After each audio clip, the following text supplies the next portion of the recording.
કેમ છે મારા વાલા વિદ્યાર્થી મિત્રો? હું છું ભદ્રેશિયા પરોહિતની આ વિડીયોમાં તમારું હાર્દિક સ્વાગત છે. તો આજે આપણે સંખ્યાના પ્રકારોમાં લઈને આવ્યા છીએ એકી સંખ્યા, બેકી સંખ્યા, વિભાજ્ય સંખ્યા અને અવિભાજ્ય સંખ્યા. તો આ શું છે, કેવી સંખ્યાઓ છે, એની દરેક વસ્તુની માહિતી આપવાનો છું. સંખ્યાના પ્રકારોમાં આપણે ભાગ એક આપણે જોઈ લીધો છે. એમાં આપણે પ્રાકૃતિક સંખ્યા, પૂર્ણ સંખ્યા, પૂર્ણાંક સંખ્યા, સમય સંખ્યા, અસમય સંખ્યા અને વાસ્તવિક સંખ્યા જોઈ ચૂક્યા છે. જો એ વિડીયો ન જોયો તો એ વિડીયો પણ પહેલા તમે જોઈ લેજો. તો ચાલો આપણે શરૂઆત કરીએ. પહેલી આપણી પાસે સંખ્યા છે સમ સંખ્યા. સમ સંખ્યા એટલે મિત્રો બેકી સંખ્યા. સમ સંખ્યા એટલે કે બેકી સંખ્યા. અને હજુ આને એક નામ તરીકે ઓળખવામાં આવે છે કે યુગ્મ સંખ્યા. યાદ રાખજો, કઈ સંખ્યા? યુગ્મ સંખ્યા. જો તમને એવું પૂછે સમ સંખ્યા એટલે શું, બેકી સંખ્યા એટલે શું, કે યુગ્મ સંખ્યા એટલે શું, આ પૂછે તો આ ત્રણેય વસ્તુ શું છે? એક જ છે. તો ચાલો જોયું, જે સંખ્યાને બે વડે ભાગી શકાય તેવી સંખ્યાને સમ સંખ્યા કહે છે, અથવા તો બેકી સંખ્યા અથવા તો યુગ્મ સંખ્યા તરીકે ઓળખવામાં આવે છે. બે વડે ભાગી શકાય. જો શરૂઆત ક્યાંથી થાય? 2, 4, 6, 8, 10, 12, 14, 16, 18, 20 એવડી ચાલુ ને ચાલુ આ સંખ્યા રહેવાની છે. તો આ બધી સંખ્યાને તમે બે વડે ભાગી શકશો, કારણ કે આ બે નો ગાળો હોય. તફાવત કેટલાનો હોય છે? બે નો હોય છે. અને આને તમે બે વડે ભાગી શકો. બેકી સંખ્યા યુગ્મ સંખ્યા પણ કહે છે. બેકી સંખ્યાને કઈ સંખ્યા પણ કહેવાય છે? યુગ્મ સંખ્યા પણ કહેવાય છે. સમ સંખ્યાને એકમનો અંક 0, 2, 4, 6 અને 8 જોઈ તમે કોઈ પણ સમ સંખ્યા લખો, કોઈ પણ બેકી સંખ્યા લખો, કોઈ પણ યુગ્મ સંખ્યા લખો, એનો એકમનો અંક શું હોય છે? 0, 2, 4, 6 અને 8. 0 હોઈ શકે, અથવા 2 હોય, અથવા 4 હોય, અથવા 6 હોય, અથવા તો 8. આના સિવાયનો કોઈ પણ અંક હોય નહીં. માની લો કે સંખ્યા લખો, તો આ કેવી સંખ્યા છે? બેકી સંખ્યા છે. તો આ એકમનો અંક તો જો 4 છે, તો 4 આમાં છે, આ છે. તો ટૂંકમાં બેકી સંખ્યા કે સમ સંખ્યા કે યુગ્મ સંખ્યા કે એટલે એક જ છે. તો ગાળો કેટલાનો હોય? બે નો ગાળો હોય અને તમે બે વડે ભાગી શકો છો. આ હતી મિત્રો સમ સંખ્યા અથવા બેકી સંખ્યા. બીજી છે વિષમ સંખ્યા. વિષમ સંખ્યાને એકી સંખ્યા કહેવાય છે. કઈ સંખ્યા? એકી સંખ્યા. એકી સંખ્યા તેમજ અયુગ્મ સંખ્યા પણ તરીકે ઓળખવામાં આવે છે. તમને એવું પૂછવામાં અયુગ્મ સંખ્યા એટલે શું?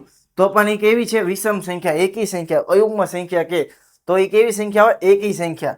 જે સંખ્યાને બે વડે ભાગી ન શકાય તેવી સંખ્યાને કેવી સંખ્યા કહે છે? વિષમ સંખ્યા અથવા તો એકી સંખ્યા તરીકે ઓળખવામાં આવે છે. કેવી સંખ્યાઓ? 1, 3, 5, 7, 9, 11, 13, 15, 17 આ બધી સંખ્યાઓને કેવી કહેવાય છે? વિષમ સંખ્યા અથવા તો એકી સંખ્યા તરીકે ઓળખવામાં આવે છે. વિષમ સંખ્યાનો અયુગ્મ સંખ્યા પણ કહેવાય છે. મેં તમને કહ્યું ને, અયુગ્મ સંખ્યા પણ કહેવાય છે.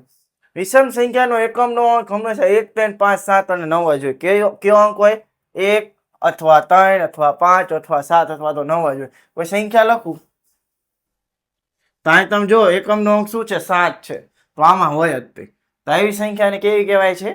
એકી સંખ્યા તરીકે ઓળખવામાં આવે છે. તો આ હતી સમ સંખ્યા અને વિષમ સંખ્યા.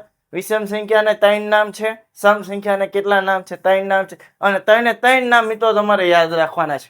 પરીક્ષામાં આડી અવળી રીતે પૂછી શકે છે. ત્યારબાદ આપણે જોવાનું છે વિભાજ્ય સંખ્યા.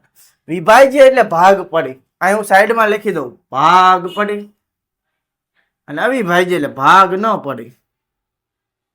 તો ટૂંકમાં જેના ભાગ પડે ને વિભાજ્ય સંખ્યા કહેવાય, અને અવિભાજ્ય સંખ્યા એટલે કે જેના ભાગ ન પડે એને અવિભાજ્ય સંખ્યા કહેવાય. વિભાજ્ય સંખ્યા જે સંખ્યાના 2 કરતા વધારે અવયવ ટૂંકમાં 2 કરતા વધારે હોવા જોઈએ. 2 કરતા મિત્રો વધારે અવયવ હોવા જોઈએ. એટલે કે 3 અવયવ હોય તોય ચાલે, 4 હોય તોય ચાલે, એના કરતા વધારે હોય તોય પણ ચાલે, પણ 2 અવયવથી વધારે હોવા જોઈએ. તો એ સંખ્યાને વિભાજ્ય સંખ્યા કહેવાય છે. તો કઈ સંખ્યાઓ છે? 4, 8, 9, 10, 12, 14, 15. તમે જો 4 ના અવયવ, કોઈ પણ સંખ્યાના તમે મિત્રો અવયવ પાડો ને તો એક દરેક સંખ્યાનો અવયવ છે. એક દરેક સંખ્યાનો અવયવ છે. અને 4 પણ તે સંખ્યાનો અવયવ જ છે. સંખ્યા પોતે સંખ્યાનો અવયવ હોય જ છે ને એક દરેક સંખ્યાનો અવયવ છે. એટલે 2 અવયવ તો બધી સંખ્યામાં તમને મળે જ છે. એક તો મળવાનો છે અને સંખ્યા પોતે. આની સિવાયના કોઈ અવયવ છે? હા છે. 2 દુ 4.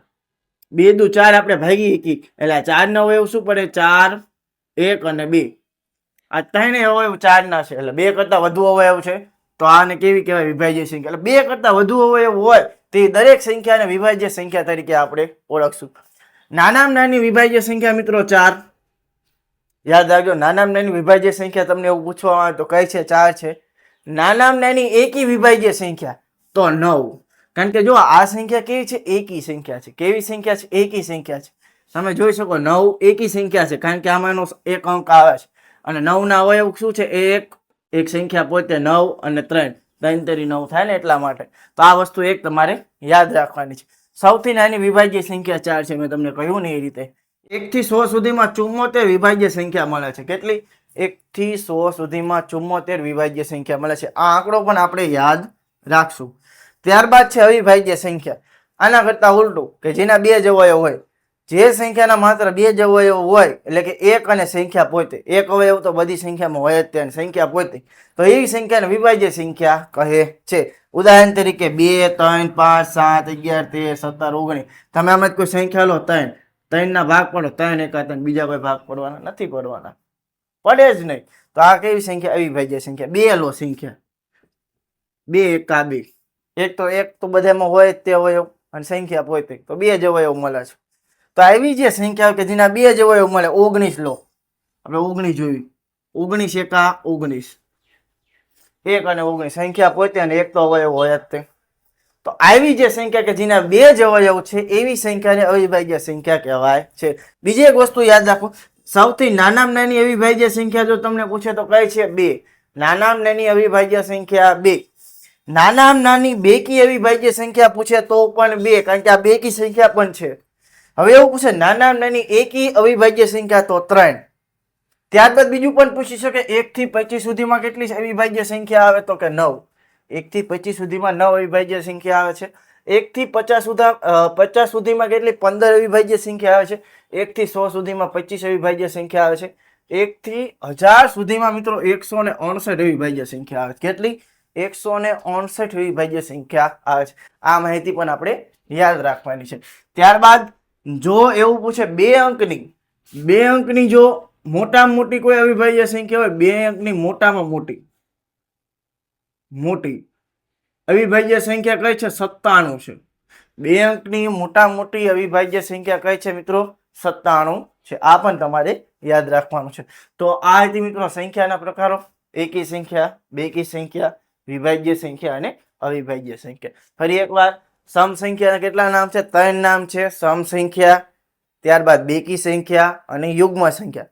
એ રીતે વિષમ સંખ્યાના પણ 3 નામ છે: વિષમ સંખ્યા, એકી સંખ્યા અને અયુગ્મ સંખ્યા. આ યાદ રાખવાના છે. વિભાજ્ય સંખ્યા ભાગ પડે, કેટલા ભાગ પડે? 2 થી વધારે, એટલે 3, 4, 4 થી વધારે. અવિભાજ્ય સંખ્યા 2 જ ભાગ પડે, વધારે ભાગ પડે નહીં. તો આને કેવી સંખ્યા કહેવાય? અવિભાજ્ય સંખ્યા કહેવાય છે. તો અહીંયા આપણે એટલું રાખીએ છીએ. તો આપણે આગળના વિડીયોમાં બીજી સંખ્યાની માહિતી જોવાની છે. અહીંયા આપણે એટલું રાખીએ છીએ. તો હવે મળશું નેક્સ્ટ વિડીયોમાં. ત્યાં સુધી ચાલો બાય. જય હિન્દ, જય ભારત.